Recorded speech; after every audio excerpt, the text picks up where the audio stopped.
Eternity's Account, Book 1, Stones of Fire. Written by Julie Bryson and Catherine Sharp. Performed by Julie Bryson. Introduction. Have you ever wondered about the legends of ancient times here on Earth? About why countless stories with eerily similar themes repeat themselves over time, transcending various cultures? The key to this question is in the patterns. Patterns are found throughout every aspect of life, and this was the lesson that the royal children of Afar learned. The time is somewhere in the future, and the place is best described as a parallel universe. Afar is equivalent to the planet Earth, and their universe mimics our own in many ways. The people of Afar are called Palos, and the Second Age is about to come to an abrupt end. Their chosen 12 have been well trained for the time at hand. They have been taught the patterns of their cherished story of old and come to rely on the very words that construct their destiny. The chosen 12 are spread out over the capital city and paired off in strategic military positions. They are about to exchange their robes for armor and their scarves for helmets, for they are becoming soldiers on this day. The two posted in the palace are to watch for the designated signs before sounding the alarm. To the north of the city, they see a movement that appears to be a cloud of dust stirring. Sign 1 has been identified. Now for the second sign. Mia and Miklehi prepare the order for the trumpet to be blown for battle. "Are we sure that the time has come?" asked Mia. "Do you remember what Rashan taught us?" Miklehi responds. "The very stars of the sky scream out the season. Have them blow it now. Let the enemy be put down." "Wait! We have not seen the second sign." Immediately, the cloud of dust comes into focus with the king's adversary in the lead. The lioness faces of the vanguard are set as stone toward the palace. A sundry group of Paloses make up the remaining ranks, kicking up the earth of the north. The eastern sky flashes with a bolt of lightning, drawing their eyes to the ensign of the approaching troops. A triangular pennant whips in the eastern wind, bearing the second sign. "Now!" The air thickens as Miklehi screams the orders. "Blow it now!" The warning rings out over the hills, through the valleys, and echoes into the gorges. The gorge keepers heed the warning by shooting flares into the sky. The flares draw the east and west chiefs out of their stations to fire the cannons for the north and the south. Soon the warning spreads over the entire planet. King Yehoshua's kingdom of peace on Afar is soon to be transformed. His enemies are ascending for the final battle of rebellion. The ground begins to quiver. Mia closes her eyes tightly. She can feel her blood running through her arms and legs as the earth's quivers turn into jolts. Mia works to calm herself. "I must keep control," she thought. "Heart, slow down. Breathe. Open your eyes." As her eyes open, she whispers, "Rashan told us it would be like this. The patterns repeat themselves, so I know the ending. It has been foretold from the beginning. Think. How does the story go? I have to remember." Unexpectedly, Mia's heart slows as the earth's jolting becomes a rocking motion. A peace overcomes her as the words of Rashan form in her mind. Her head becomes heavy as it sways from side to side. Suddenly, Mia finds herself back in the classroom of her youth with Miklehi and her beloved Rashan sitting in the middle of the floor holding the book of Tabnithiad. Chapter 1, Elinthial.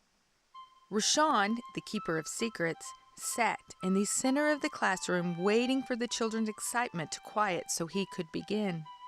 His platinum hair was pulled back and his beard perfectly trimmed. He, too, had been waiting for this infamous day of instruction. As the keeper of secrets, Rashan's libraries were filled with books and scrolls from Afar's lost kingdoms, ancient days, and the First Age. He was charged with passing down the story of old to the chosen ones.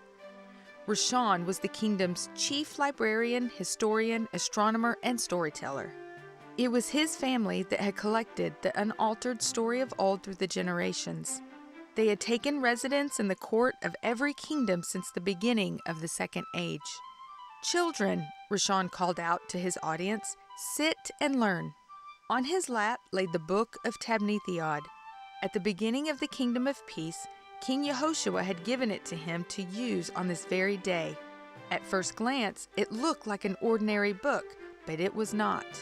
It was a special book with extraordinary power. Unbeknownst to the children, they were about to embark on the adventure of a lifetime. The book's cover was gilded with scarlet red and sapphire blue lettering. The title brightened as they concentrated on it. While all eyes fixed on the cover, it began to move. Some saw the letters swirl while others saw them melt. The book drew each person into its passages differently so that its secrets could be fully understood, making Rashawn's job much easier. The Book of Tabnethiod held the secrets of the 3 ages. The story of old was found within its pages, which told of their age, the 2nd age. It was a lifeline for all those who followed the king's teachings. The children knew the importance of learning it in order to fulfill their calling. Rashawn's voice seemed to boom across the room as he spoke the first words from the book. "Or the glorious one," he began. The children's breathing pattern was in perfect rhythm with Rashawn's voice. Each heartbeat combined into one forceful strike. The room's rhythm melded itself into the pattern of the book. As Rashawn read, the children saw images dancing across the pages while the letters lit up in their minds. Soon there was not one child left in the room. They were in the pages of the book, entering the 1st age. These children had been chosen from the beginning by King Yehoshua to experience the 1st age and totality of the story of old. In order for them to be transported back before the establishment of time, a dimensional and physical transformation had to be made. The Book of Tabnethiod became their transporter.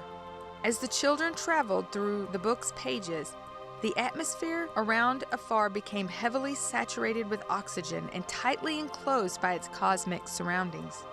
The children could feel the increased oxygen. With each breath, they grew stronger. The dimension of time folded in on itself, creating a timeless vacuum. Moments passed, but no longer were memories linear. In their minds, all memories ran together like a painted picture that showed no first or last stroke of a brush. Their new memories simply added detail to their already constructed picture. The moment the children entered the pages, the planets, the stones of fire as they knew them, realigned to their positions during the 1st age. The universe was a perfect sphere again, with Afar as the center, neatly wrapped in the atmosphere of the waves, which was wrapped in the cosmos and Elenthial. Rashawn's words, "Or the glorious one," rang out into the children's ears as they huddled together tightly. They had successfully traveled back through the Book of Tabnethiod and arrived in the 1st age, before time had been established and where all things lived and moved within 10 dimensions. Upon their arrival, everything was blurry and moved like shadows over serene water. The children's murmuring grew in intensity as confusion took over. Rashawn quickly took the reins. "Children, calm down. I am still here. It will take a moment for our bodies to adjust. We are no longer on Afar. We are in Elenthial," said Rashawn.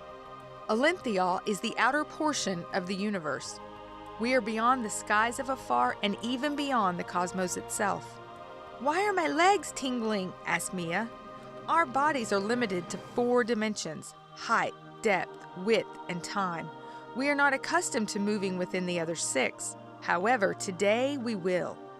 It will be just a moment more before our skin and senses become acclimated," assured Rashawn. "Why is it so bright if we are beyond the cosmos?" asked Morris.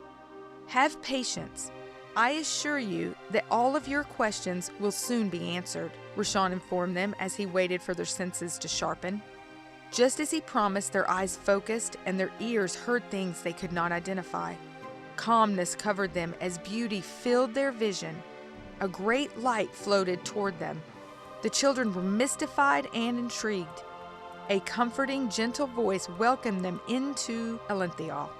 It was Or, the glorious one. His presence was enormous and the Paloses dwarfed in comparison. Yet they were at ease in his presence.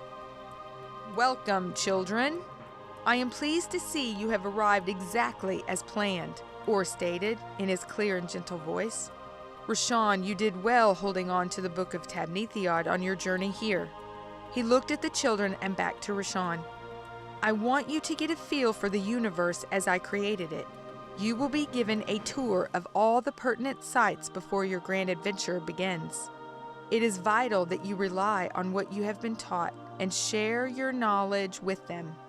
Or finished speaking, he guided them towards the amphitheater.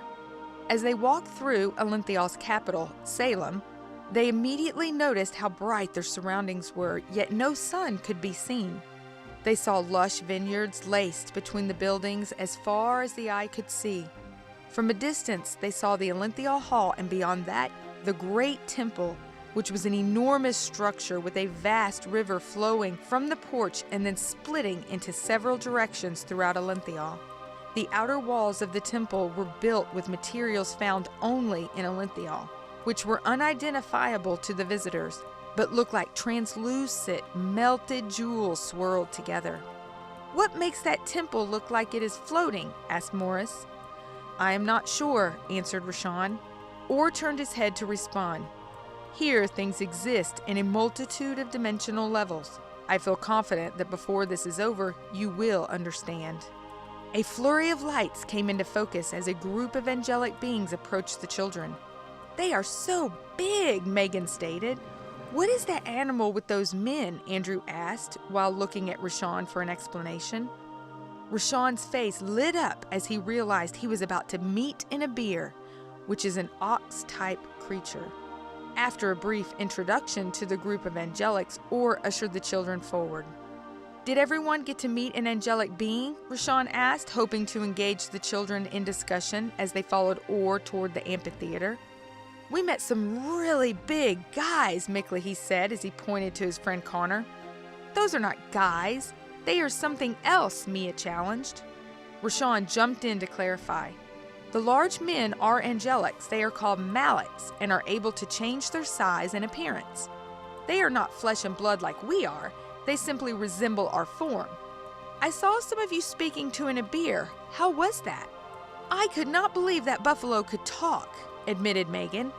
"Megan, that buffalo is an angelic ox," Rashawn replied.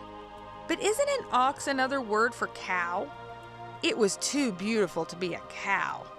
Rashawn chuckled. "Yes, the Abirs are beautiful creatures." He then asked, "Who spoke to an Ishai?" Morris raised his hand and said, "I did. He let me touch his wings. They felt like satin." "I remember seeing pictures of Isham on afar. Are they the only angelics with wings?" "I thought there were other pictures of winged creatures too," Aaron remarked. "There are other angelic beings that have wings," Rashawn answered, "but only the Isham have the long flowing hair and resemble men. The others are the cherubim and the seraphim. Hopefully we will see them at some point." The group was full of chatter as they continued to follow Orr. The amphitheater was high above the ground of Elenthial. The children climbed up what appeared to be the hillside into a magnificent stadium. The lower section resembled an orchestra stage, with a conductor's platform directly front and center. With excitement, each of the children sat in a chair near the conductor's platform. Suddenly, a flurry of activity appeared around the children. They stared past Orr and Rashawn as they realized they were surrounded by angelic beings. Orr's tender eyes looked over his audience as he gestured to Rashawn to take the center stage and open the Book of Tabnithiad. Orr pointed to where Rashawn was to begin. The children's gaze returned to Rashawn as he started to read. "Some things are more easily understood if you simply go back to their origin." Rashawn read an overall description of all existence as Orr made his exit. "Everything good is housed within the massive sphere we call the universe. It is held together by invisible boundaries butted up against a hollow blackness that is locked beyond the universal walls called the Great Unknown. Within the sphere, one can freely move between the heavens towards its center, afar." Rashawn closed the book and looked at the children. Their faces were lit up with anticipation. "Is that it?" asked a child. "Just wait. You will see for yourself," remarked Rashawn as a clear dome formed over their small section of the stage and continued underneath them as well. The center section of the stage converted into a hovering shuttle resembling a small space pod. "It is time for a grand tour of the first age," Rashawn announced as he took his seat on the conductor's platform and positioned himself at the control panel set into the clear dome. The shuttle moved northward by preset coordinates that Rashawn could see on the panel. The children had never traveled in anything with such great speed. Inside the craft, there was very little movement, yet outside, the streaking of lights and blurred scenery testified to their sonic pace. Their tour would take them into the center of the universe, then back again following the shuttle's programmed coordinates, or had arranged their path. The tour began in Elenthial, the outer perimeter of the universal sphere. As the children looked through the shuttle's protective shield, they saw flashes of various angelic beings moving around them. Elenthial's light was produced by Or, therefore, there was no other source of light as the children were accustomed to, for Or's light radiated throughout the universe. With his light, his very presence was made known and covered everything. All of Or's direct creations generated an eternal light, which was reflected through their outer coverings. The children were fascinated by the multitude of lights moving within Or's pure light. The shuttle carried them through Elenthial, where they saw lush landscapes, private dwellings, other buildings, and the great temple, the place of Or's throne. "What is that strong glare from?" Micklehee noted. "Is that water?" "No, that is blue tourmaline, the gem that water is made to look like," answered Rashawn. "There are seas and streams here, but if you notice, they too all shine like precious gems." As the shuttle drew near to the northern sector of Elenthial, the passengers could see 7 beautiful mountains, each made of illustrious gems projecting a radiant mix of colors in every direction. The center mountain was superior in height and size. It was formed out of white alabaster, capped with a majestic sapphire throne. It was the throne of the coming king. From above the throne, 24 azure stars could be seen. Once inside the northern sector, a digital simulation of an orchard, complete with beautiful trees, could be seen from the shuttle. The actual orchard lay directly below the throne of afar, but the replica image was nothing short of breathtaking. As their craft lowered and hovered over the sector, small holes opened within the protective shield. Trans-dimensional blossoms came to life, releasing an intoxicating aroma sweeter than nectar throughout their aircraft. The mature blossoms produced fruit that tickled the imagination, as the aroma hinted to the delectable, satisfying taste. Their craft moved below the treetops and glided through the massive orchard. The shuttle moved into the center of the orchard where a distinctive tree stood. It was by far the most splendid of them all. Its mighty limbs branched in every direction, resembling thousands of trees. Their circumference was greater than that of their shuttle, and they circled the tree several times for a closer examination. Rashawn studied the tree closely. He had seen sketches of this tree in his library as well as in the Book of Tabnithiad. "Children," Rashawn began, "this is a replica of the eternal tree. You may remember the stories of the eternal tree on afar. Well, this is what it looks like. There was a prophecy regarding this tree in the first age. It said, all who ate its fruit at the appointed time would be given power and would be preserved in their current state from eternity to eternity." "Can we eat from it?" Andrew piped out. "That would not be wise," Rashawn responded before returning to his monologue. The prophecy also warned the angelics about false fruits and gifts that would thwart Or's purpose. It was foretold that counterfeit gifts would appear. If unlocked, the counterfeit gift would produce poisonous fruit. All were instructed to not accept false gifts. They were assured that as long as they did not accept them, the poison would remain bound. Rashawn continued to examine the tree. He remained amazed at the tree's size and beauty. The lights across the control panel lit up and the coordinate signals changed. "I believe we are leaving this area. Take your seats." The children took in one last breath of the intoxicating aroma of the trees before their shuttle jetted toward the east. After sailing over miles of treetops, open fields, and vineyards, they saw a collection of shapes in the distance. Then the children recognized the Elenthial Hall and Great Temple. Exhilaration filled the air as the shuttle zoomed above the temple and then out toward a massive, broad gate. Once again, the lights across the control panel flickered and lit up the front of the craft. "It looks like we are leaving Alintheal," Rashawn warned before the shuttle headed inward toward the cosmos. As Rashawn and the children exited Alintheal on their grand tour, Orr entered the Alintheal Hall, which was the building that stood near the Great Temple. In the center of the hall stood Orr's command post, the Table of Happenings. The table was massive. The top of it resembled a sea of glass. It glistened and moved like water. The outward appearance of the table had established dimensions, but when one gazed into it, it was endless. The sides were sheets of diamonds welded together with pure white gold. Every attribute of the table was reflective, even its crystal legs. Orr approached the table, and his eyes darted back and forth as he studied the images dancing beneath its surface. He focused on one spot. An image rose to the table's surface. "This will be a good place to start," he whispered softly. Orr gently lifted the image and blew it into the air.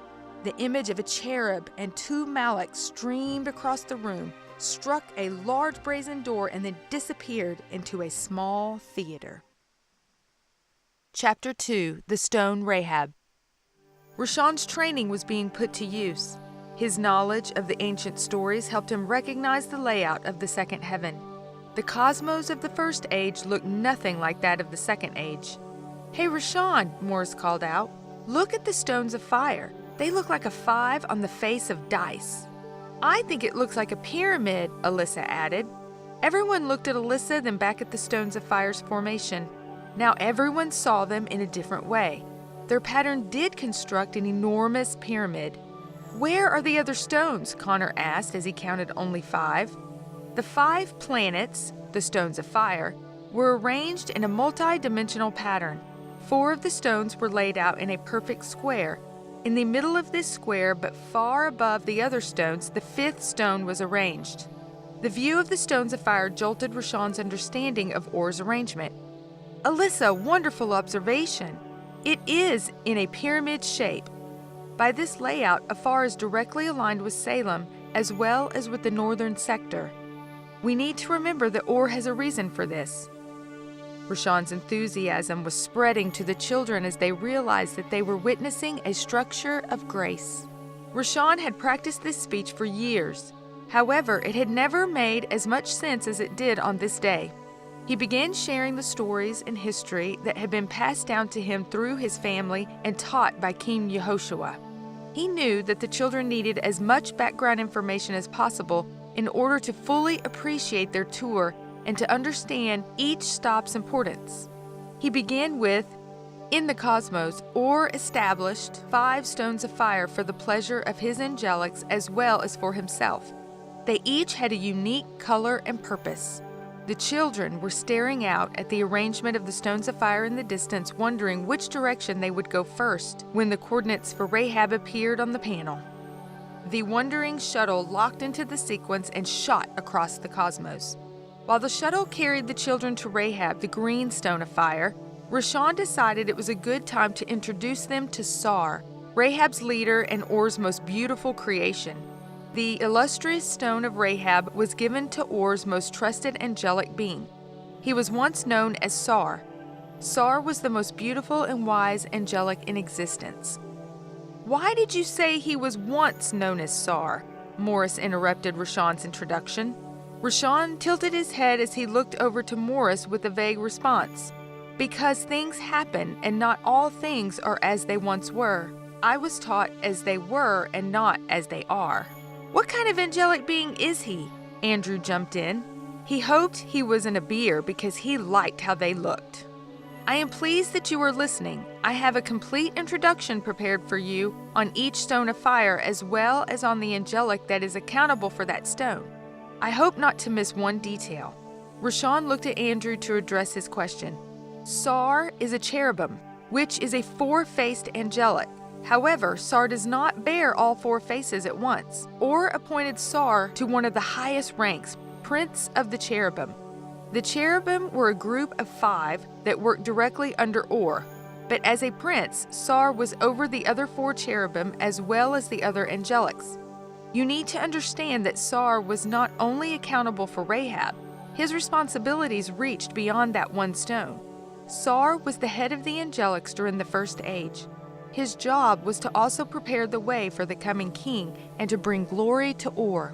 Suddenly, a digital image appeared next to Rishon. It was Sar, arranged in all his splendor. The shuttle filled with oohs and ahs from the children. All eyes were on the digital image. Rishon stared for only a moment, and then Sar's personage disappeared. Rahab was the most illustrious of the stones, and the children were ready to see it. Their shuttle flew over a grand palace nestled atop a vast mountain. "What is that place?" Alyssa asked with excitement. "I believe that it is the palace of Rahab. Does Sar live there?" As a matter of fact, he does. The children continued to look down toward the palace. The grounds below it stretched as far as the eye could see. "I recognize that shape," Mia shouted out. "That end looks like a cross." "Yes, it does. The 4 quadrants are arranged according to the 4 cardinal directions," Rishon explained. He examined the palace complex's 4 floating quadrants. The 4 quadrants butted together, creating a trans-dimensional energy that the children had never seen. The quadrants floated above the ground like opposing magnetic forces. This helped to support the colossal tower that rose above the center of the palace. A vortex to the great temple in Salem stood in the tower's center. "Is that star significant?" Erin inquired as she looked at the rest of the palace. Rishon was intrigued by the question. "Yes, everything is significant at this point. The 8-pointed star represents Sar as the light bearer of the coming king. The 8-pointed star is a magnificent piece of artwork. It is etched into the ruby-red quartz courtyard and overlaid with blue-violet moonstone, making up the public square." "That is funny. You are calling a round courtyard a public square," Connor stated as he nudged McLeehee. Connor was a child that could find humor in almost anything and often brought comic relief to the classroom. "So who is the public that meet there?" Rishon was still shaking his head at Connor's wit as he began to talk about the courtyard. "This is where the Malaks, Isham, and Abirs from throughout the cosmos assemble for gatherings, announcements, and teachings." "That courtyard holds all the angelics of the second heaven at the same time?" Megan questioned in amazement. "Not all together," Rishon declared. "Those that are assigned to Rahab will all meet together. The others only come for special appointed events. I am not sure exactly how the meeting and gatherings work, but I do know that the courtyard, if packed, can hold roughly 1/3 of the angelics. That is why I know that they do not all come in the public square at the same time." The children enjoyed seeing the other parts of Rahab as well. On the other side of the stone, their shuttle joggled. Rishon and the children searched the horizon for the reason that their shuttle was shaken. Instantly, the small holes in the protective shield reopened. A low hum entered the craft. Rishon spotted a large open theater ahead of them, where Malaks were playing every type of instrument imaginable. As the shuttle approached, the hum developed into a crisp melody. Upon arrival, over the stage, the deafening melody boomed through the shuttle's capsule. Everyone in the shuttle covered their ears. Morris yelled out over the music, "Hey, that looks similar to the lower section of Ur's amphitheater." The shuttle moved a distance away so that the music could be enjoyed for a few minutes. The children had never heard such a beautiful sound before. The rhythm and melody were so perfectly united that they seemed to draw everything into them as if to harmonize with their song. It appeared as though all things were alive, reacting and moving to each vibration. The resonance was pure. The children watched the brilliance of the environment around them intensify as it moved with the rhythm. "How can the Malaks stand to play the music so loud?" asked Megan. With this question, Rishon looked to see if the small holes had closed. The holes remained open. "Does the music sound too loud to any of you?" All the children shook their heads in response. "It is quite comfortable to me now that we are a distance away from the Malaks playing. We hear the sounds of the first age differently. The angelics throughout the universe are able to enjoy the music from Rahab. It is carried on special circuits through the universe at a continual rate." Therefore, each angelic hears the music at all times and at the same level. Because of this, the meleks playing the instruments do not hear it any louder than we do right now. It was not long before the children's heartbeats synchronized with the beat. They had never experienced such a relaxing and peaceful sensation. Lighter and lighter they felt as they willingly gave themselves over to the soothing and inviting emotion created by the music. Rashawn felt himself being pulled in as well, but snapped himself out of the rhythm when the shuttle went into drive. He was relieved he was not driving because he knew if they stayed any longer it would be nearly impossible to leave. Continuing on, the shuttle left Rahab, headed for the next 4 stones of fire. The tour continued on in this fashion until all pertinent stops had been completed. In the silence during their return, Rashawn stressed these last words: "Watch for details. Everything is important, and your future depends on what you learn." He then added the critical point: "The patterns will repeat themselves. Find the patterns."